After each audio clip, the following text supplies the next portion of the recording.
As you may know, on September 12th, the board approved the fiscal year 22-23 budget. And I wanted to take a few minutes to share some details with you, our county team, about that budget. First of all, the budget supports our vision at the county, which is working together for a quality of life for all in this community.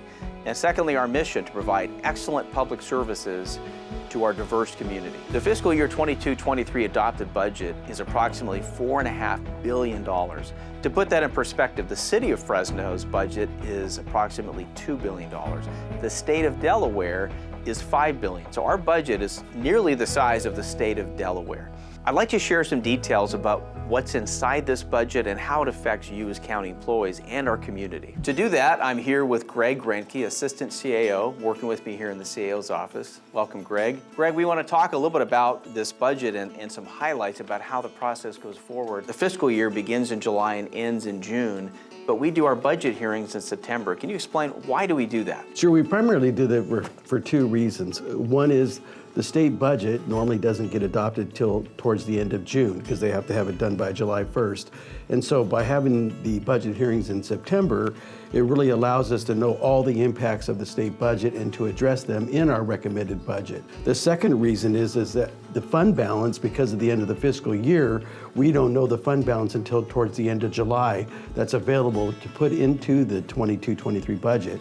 And so by having that information, we know the exact dollar amount of the fund balance, and therefore we can use it and know that we're using the right dollar amounts in our budget. So Greg, the budget is $4.5 billion. Can you explain a little bit about what's included in that budget? Well, then there's several funds that make up the total budget, starting off with our debt service fund that pays our pension obligation bonds and our lease revenue bonds. We have our capital project. An example of that would be our new agricultural building that's proposed to start design in this fiscal year. The next one would be our enterprise funds. An example of that would be the American Avenue landfill. Internal service funds is another portion of our budget. Those are providing services to departments and users, other governmental agencies. And the next one is the special revenue funds. Those are primarily state and federal revenue that have strings attached to them. And our largest one, which is the general fund, includes justice services such as the sheriff, district attorney, public defender, human services such as social services, behavioral health, public health, our administration and fiscal, which is our auditor, controller, our assessor's office, the county administrative office. Those all make up the general fund. So Greg, out of a $4.5 billion budget, we've got some funds that have strings attached. We've got other funds that have no strings attached. How much of that $4.5 billion has no strings attached? Only about $338 million actually has no strings attached. It's just truly discretionary revenue. So that no strings attached discretionary funds, where do we spend most of that?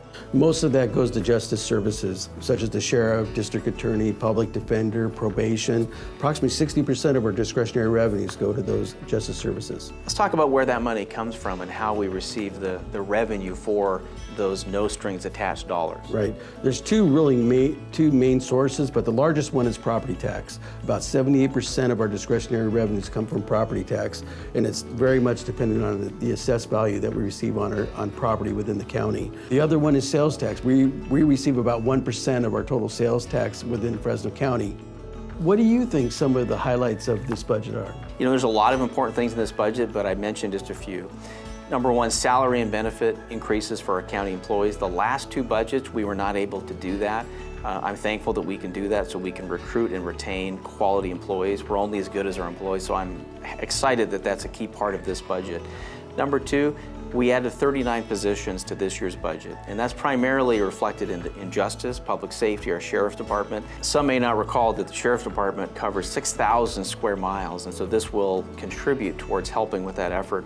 Additionally, we added more to our public works and planning department that will support not just maintenance of our roads, but also funding towards things like trash cleanup and graffiti, which are areas that we've heard from our community and we need to help with. In addition, Greg, we've got capital projects, and it's continuing a theme of investing in where our county employees work and where we serve the public. Additionally, this budget is conservative, and so knowing that we've got a potential economic downturn coming, I want our employees to know that we put money aside. We increased our general reserve to $70 million.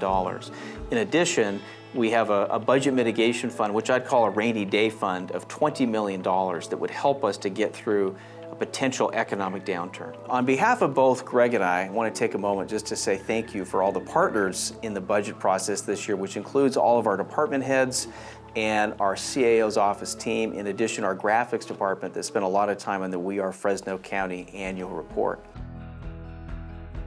One thing we're especially proud of that was included as part of the budget book this year is the new We Are Fresno County annual report. I would ask each and every one of you as county employees to read this report. It not only gives you more detail about the county budget, but you can learn about other departments and what they're doing and be proud of all the accomplishments in the county this prior fiscal year. In a previous video, I asked for any questions that you might like me to address in a future video. We've received and read questions received to date, and if you have additional questions, please submit them to the email listed at the bottom of this video. We'll soon be releasing a video addressing these questions directly from me to you as our county employees. This county and its employees have accomplished a lot over the last fiscal year, and I just want to take a moment to say thank you to you, our county employees, for your hard work. We truly are providing excellent services to our diverse community. I want you to know you're making a difference. So thank you for what you're doing, and we look forward to doing even more this next fiscal year.